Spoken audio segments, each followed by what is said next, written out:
ಗೆಳೆಯರೇ ನಮಸ್ಕಾರ, ಹೇಗಿದ್ದೀರಿ ಎಲ್ರು? ಗೆಳೆಯರೇ, ಪಶ್ಚಿಮ ಬಂಗಾಳದ ಮುಖ್ಯಮಂತ್ರಿ ಮಮತಾ ಬ್ಯಾನರ್ಜಿ ಮತ್ತೊಮ್ಮೆ ಎಕ್ಸ್ಪೋಸ್ ಆಗ್ತಾ ಇದ್ದಾರೆ. ಇಲ್ಲಿಯವರೆಗೂ ಚುನಾವಣಾ ಆಯೋಗ ಪಶ್ಚಿಮ ಬಂಗಾಳದಲ್ಲಿ SIR ಪ್ರಕ್ರಿಯೆಯನ್ನ ಮಾಡಿ ಒಬ್ಬನೇ ಒಬ್ಬ ಮತದಾರರನ್ನ ತೆಗೆದು ಹಾಕಿದ್ರೆ ಮೋದಿ ಸರ್ಕಾರವನ್ನೇ ಬೀಳಿಸಿ ಬಿಡ್ತೀನಿ ಎಂದವರು ಈಗ ಅವರೇ ಜನರಿಗೆ ಸಿಕ್ಕಿ ಬಿದ್ದಿದ್ದಾರೆ. ಜನರ ಮುಂದೆ ಬಿಲ್ಡಪ್ ಕೊಡ್ತಾ ಅಲ್ಲಿನ ಮತದಾರರನ್ನ ಎತ್ತಿ ಕಟ್ಟಿ ದಂಗೆಯನ್ನು ಎಬ್ಬಿಸಿ ಅಶಾಂತಿಯನ್ನು ಸೃಷ್ಟಿಸೋದೆ ಇವರ ಕೆಲಸ ಅನ್ನೋದು ಮತ್ತೊಮ್ಮೆ ಇವರು ಈಗ ಮಾಡ್ತಾ ಇರೋ ಕೆಲಸ ಸಾರಿ ಹೇಳ್ತಾ ಇದೆ. ಹಾಗಾದ್ರೆ SIR ಪ್ರಕ್ರಿಯೆ ವಿರುದ್ಧ ಮಾತಾಡ್ತಾ ಮೋದಿ ಸರ್ಕಾರವನ್ನೇ ಬೀಳಿಸ್ತೀವಿ ಎಂದವರು ಈಗ ಅವರೇ BLOಗಳು ಕೊಟ್ಟಿರೋ ಅರ್ಜಿಯನ್ನ ಸ್ವೀಕಾರ ಮಾಡಿದ್ದು ಯಾಕೆ? ಅದನ್ನು ಅವರದ್ದೇ ಪಕ್ಷದ ಪತ್ರಿಕೆಯಲ್ಲಿ ಪ್ರಕಟ ಮಾಡಿದ್ದು ಹೇಗೆ? ಒಂದು ಕಡೆ ಜನರನ್ನ ದೇಶದ ವಿರುದ್ಧವೇ ಎತ್ತಿ ಕಟ್ಟೋಕೆ ನಿಂತಿರೋ ಮಮತಾ ಒಳಗೊಂದು ಹೊರಗೊಂದು ಮುಖವಾಡ ಹಾಕೊಂಡು ಬದುಕ್ತಾ ಇರೋದು ಹೇಗೆ? ಪಶ್ಚಿಮ ಬಂಗಾಳದಲ್ಲಿ ದೀದಿ ಅನ್ನೋ ಹೆಸರಲ್ಲಿ ಈಕೆ ಮಾಡ್ತಾ ಇರೋದನ್ನ ಕಂಡು ಏನು ದೀದಿ ನಿನ್ನ ಲೀಲೆ, ಅಲ್ಲಿನ ನಿಜ ಭಾರತೀಯರು ಬೆಚ್ಚಿ ಬೀಳ್ತಾ ಇರೋದು ಯಾಕೆ? TMC ಪಕ್ಷದ ಮೇಯರ್ ನಮ್ಮ ರಾಜ್ಯದಲ್ಲಿ SIR ಪ್ರಕ್ರಿಯೆಯನ್ನು ನಡೆಸಿದ್ದೇ ಆದರೆ ಅಧಿಕಾರಿಗಳ ಕೈಕಾಲುಗಳನ್ನು ಕತ್ತರಿಸಿ ಹಾಕ್ತೀನಿ ಎಂದವನು ಈಗ ಅಧಿಕಾರವನ್ನು ಕಳೆದುಕೊಳ್ಳೋ ಪರಿಸ್ಥಿತಿಗೆ ಬರ್ತಾ ಇರೋದೇಗೆ? ಎಲ್ಲವನ್ನ ಈ ವಿಡಿಯೋದಲ್ಲಿ ನೋಡ್ಕೊಂಡು ಬರೋಣ ಬನ್ನಿ. ಗೆಳೆಯರೇ, SIR ಅಂದರೆ ವಿಶೇಷ ಮತದಾರರ ಪಟ್ಟಿಯ ಪರಿಷ್ಕರಣೆ ಇಡೀ ದೇಶದಲ್ಲಿ ನಡೀತಾ ಇದೆ. ಸದ್ಯಕ್ಕೆ ಅದು ಈಗಾಗಲೇ ಸುಮಾರು 8 ರಾಜ್ಯಗಳಲ್ಲಿ ಶುರುವಾಗಿದೆ.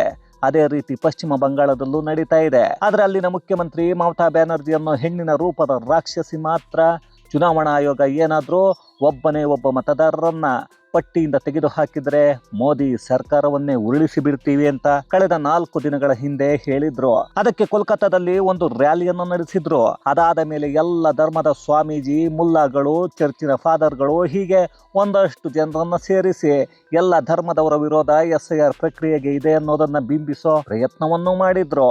ಅದರ ಕುರಿತಾದ ವಿಡಿಯೋವನ್ನ ನಾವು ಕೂಡ ಮಾಡಿದ್ವಿ.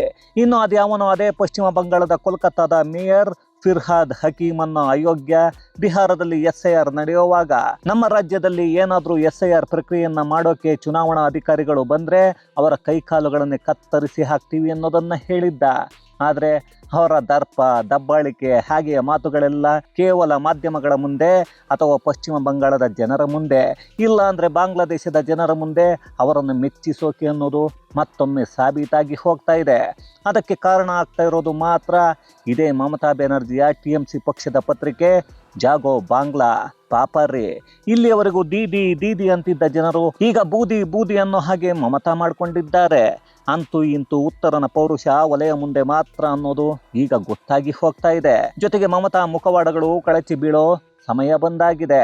ಅವರದ್ದೇ ಪತ್ರಿಕೆಯಲ್ಲಿ ಮಮತಾ ಬ್ಯಾನರ್ಜಿಯ ಮುಖವಾಡ ಕಳಚಿಕೊಂಡಿದ್ದು ಹೇಗೆ ಅಂದ್ರೆ, ಕಳೆದ 4 ದಿನಗಳ ಹಿಂದೆ SIR ಪ್ರಕ್ರಿಯೆ ನಡೆಸೋರು ದೇಶದ್ರೋಹಿಗಳು, ಅವರೆಲ್ಲ ನಮ್ಮ ಪಕ್ಷಕ್ಕೆ ಬರಬೇಕಾಗಿರೋ ಮತಗಳನ್ನ ತೆಗೆದು ಹಾಕೋಕೆ SIR ಪ್ರಕ್ರಿಯೆಯನ್ನು ನಡೆಸ್ತಾ ಇದ್ದಾರೆ ಅನ್ನೋ ಹಾಗೆ ಮಾತನಾಡ್ತಾ ಇದ್ದ ದೀದಿ ಅನ್ನೋ ಈ ಬೂದಿ ಆ ಮಾತುಗಳನ್ನ ಮಾಧ್ಯಮದ ಮುಂದೆ ರ್ಯಾಲಿ ಮಾಡಿ ಮಾತನಾಡಿದ್ರು. ಅದಾಗಿ ಇನ್ನೂ 48 ಗಂಟೆ ಕೂಡ ಆಗಿರಲಿಲ್ಲ. ಅದೇ ಚುನಾವಣಾ ಆಯೋಗದ BLOಗಳು ಮಮತಾ ಬ್ಯಾನರ್ಜಿ ಮನೆಗೆ ಬಂದವರೇ ಒಂದು ಅರ್ಜಿಯನ್ನ ಕೊಟ್ಟಿದ್ದಾರೆ. ಆ ಅರ್ಜಿಯನ್ನ 30 ದಿನಗಳ ಒಳಗೆ ಭರ್ತಿ ಮಾಡಿಕೊಡ್ಬೇಕು ಅನ್ನೋದನ್ನ ತಿಳಿಸಿದ್ದಾರೆ. ಅದನ್ನ ಮಮತಾ ಸ್ವೀಕಾರ ಮಾಡಿ ಆಯ್ತು, ಇದನ್ನ ನಾನು ಭರ್ತಿ ಮಾಡಿಕೊಳ್ತೀನಿ ಅನ್ನೋದನ್ನ ಹೇಳಿದ್ದಾರೆ. ಅದನ್ನ ಕೊಟ್ಟ BLOಗಳು ಕೂಡ ಅದರ ಜೊತೆ ಒಂದು ಫೋಟೋ ತೆಗೆದುಕೊಂಡಿರ್ತಾರೆ.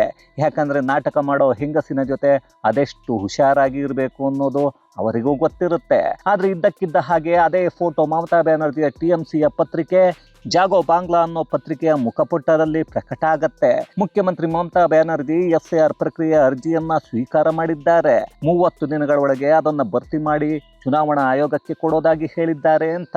ಅಲ್ಲ ರೀ, ಇಲ್ಲಿಯವರೆಗೂ ಮಮತಾ ಮಾತನ್ನೇ ವೇದವಾಕ್ಯ ಅಂತ ಕೇಳ್ತಾ ಇದ್ದ ಅಲ್ಲಿರೋ ಜನರ ಪಾಡು ಹೆಂಗಾಗಿರ್ಬೇಕು ಅನ್ನೋದನ್ನ ಹಾಗೆ ಒಂದು ಬಾರಿ ಯೋಚನೆಯನ್ನ ಮಾಡಿಕೊಳ್ಳಿ. ಅಲ್ಲಿನ TMC ಪಕ್ಷದ ಕಾರ್ಯಕರ್ತರು ಹಾಗೆಯೇ ಜನರು ಒಂದು ಕ್ಷಣ ಬೆಚ್ಚಿ ಬಿದ್ದಿದ್ದಾರೆ. ಅದಕ್ಕೆ ಕಾರಣ ಅಂದರೆ, ನಮ್ಮ ದೀದಿ ನಿನ್ನೆ ತಾನೇ SIR ಪ್ರಕ್ರಿಯೆ ಮಾಡಿ ಒಂದೇ ಒಂದು ಹೆಸರನ್ನ ತೆಗೆದು ಹಾಕಿದ್ರೆ ಮೋದಿ ಸರ್ಕಾರವನ್ನೇ ಬೀಳಿಸಿ ಬಿಡ್ತೀನಿ ಎಂದಿದ್ರು. ಈಗ ನೋಡಿದ್ರೆ ಅವರದ್ದೇ ಪತ್ರಿಕೆಯಲ್ಲಿ ಇಂತಹ ಸುದ್ದಿ ಪ್ರಕಟ ಆಗ್ತಾ ಇದೆ ಅಂದ್ರೆ ಇವರದ್ದೇನು ನಾಲಿಗೆಯೋ ಇಲ್ಲ ಅಂದ್ರೆ ಬೇರೆ ಏನಾದ್ರೂ ಇದೆಯೋ ಅಂತ ಮಾತಾಡೋಕೆ ಶುರು ಮಾಡಿಕೊಂಡ್ರು. ಅದೇ ಪಶ್ಚಿಮ ಬಂಗಾಳದಲ್ಲಿ ದೊಡ್ಡ ಸುದ್ದಿ ಆಯ್ತು.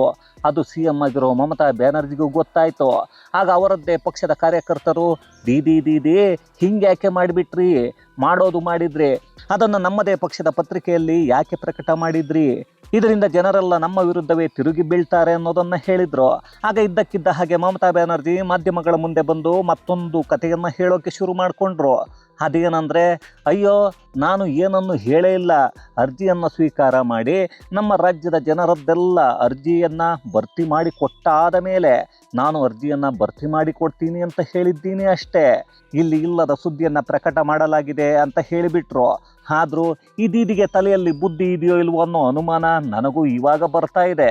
ಯಾಕಂದ್ರೆ ಬೇರೆ ಯಾವುದೋ ಪತ್ರಿಕೆಯಲ್ಲಿ ಬಂದಿದ್ರೆ ಇಲ್ಲದ ಸುಳ್ಳನ್ನ ಚುನಾವಣಾ ಆಯೋಗ ಹೇಳಿಕೊಳ್ತಾ ಇದೆ ಅಂತಾನೋ, ಇಲ್ಲ ಅಂದ್ರೆ ಮೋದಿ ದುಡ್ಡನ್ನ ಕೊಟ್ಟು ಯಾವುದೋ ಪತ್ರಿಕೆಯಲ್ಲಿ ಪ್ರಕಟ ಮಾಡಿಸಿದ್ದಾರೆ ಅಂದ್ರೆ ಅದನ್ನ ಜನರು ನಂಬ್ತಾರೇನೋ. ಆದ್ರೆ ಅದು ಪ್ರಕಟ ಆಗಿರೋದು ಅವರದ್ದೇ ಪತ್ರಿಕೆ, ಜಾಗೋ ಬಾಂಗ್ಲಾದಲ್ಲಿ. ಬಡ್ಡಿ ಮಗೊಂದು ಈ ಪತ್ರಿಕೆ ಹೆಸರನ್ನ ನೋಡ್ರಿ, ಜಾಗೋ ಬಾಂಗ್ಲಾ ಅಂತೆ. ಅದ್ಯಾಕೆ ಜಾಗೋ ಬಂಗಾಳ ಅಂತ ಇಟ್ಟಿಲ್ಲ?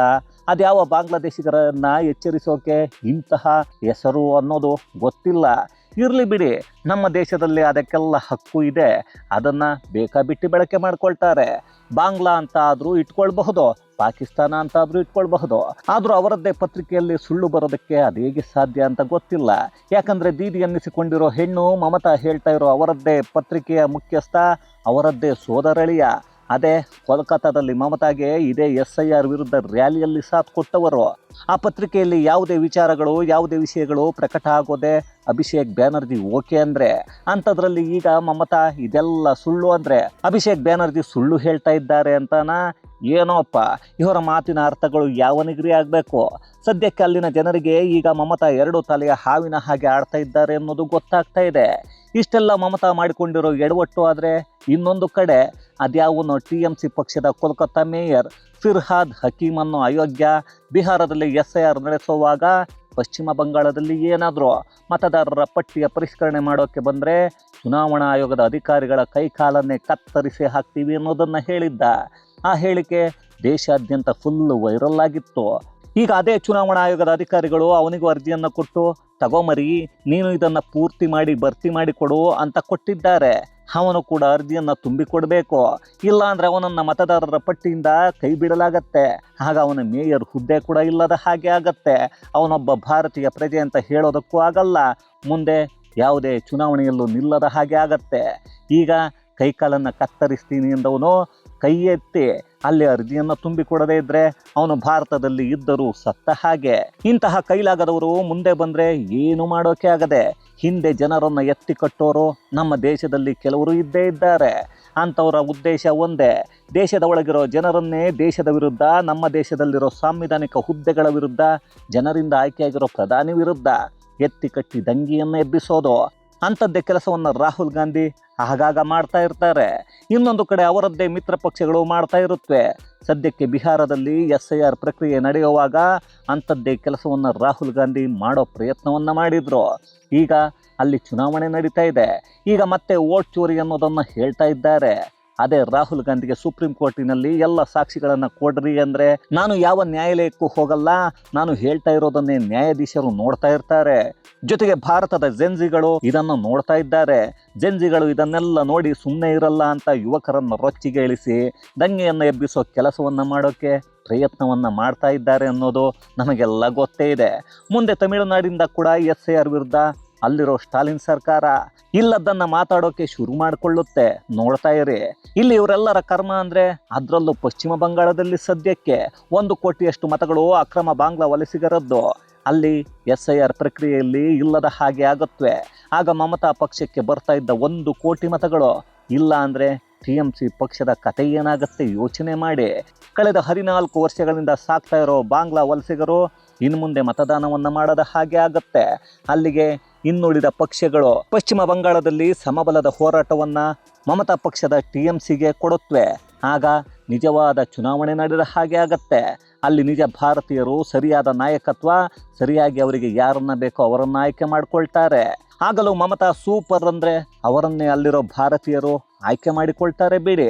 ಇದು ಗೆಳೆಯರೆ, ಮಮತಾ ಬ್ಯಾನರ್ಜಿ ತಾನೇ ವಿರೋಧ ಮಾಡಿದ್ದ SIR ಪ್ರಕ್ರಿಯೆಯ ಅರ್ಜಿಯನ್ನ ಚುನಾವಣಾ ಆಯೋಗದಿಂದ ಸ್ವೀಕಾರ ಮಾಡಿ ಜನರ ಮುಂದೆ ಸಿಕ್ಕಿ ಬಿದ್ದಿರೋ ಕರ್ಮಕಾಂಡ. ಮತ್ತು ಕೋಲ್ಕತ್ತಾ ಮೇಯರ್ ಚುನಾವಣಾ ಆಯೋಗ SIR ಪ್ರಕ್ರಿಯೆ ನಡೆಸಿದ್ರೆ ಕೈಕಾಲನ್ನು ಕತ್ತರಿಸಿ ಹಾಕ್ತೀನಿ ಎಂದವನು ಅಲ್ಲಿ ಈಗ ಅರ್ಜಿಯನ್ನ ಭರ್ತಿ ಮಾಡಿಕೊಡದೇ ಇದ್ರೆ ಅವನ ಮೇಯರ್ ಸ್ಥಾನವೂ ಇರಲ್ಲ.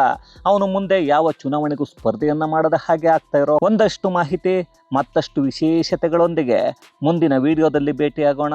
ಅಲ್ಲಿಯವರೆಗೂ ಕನ್ನಡವೇ ಸತ್ಯ, ಕನ್ನಡವೇ ನಿತ್ಯ.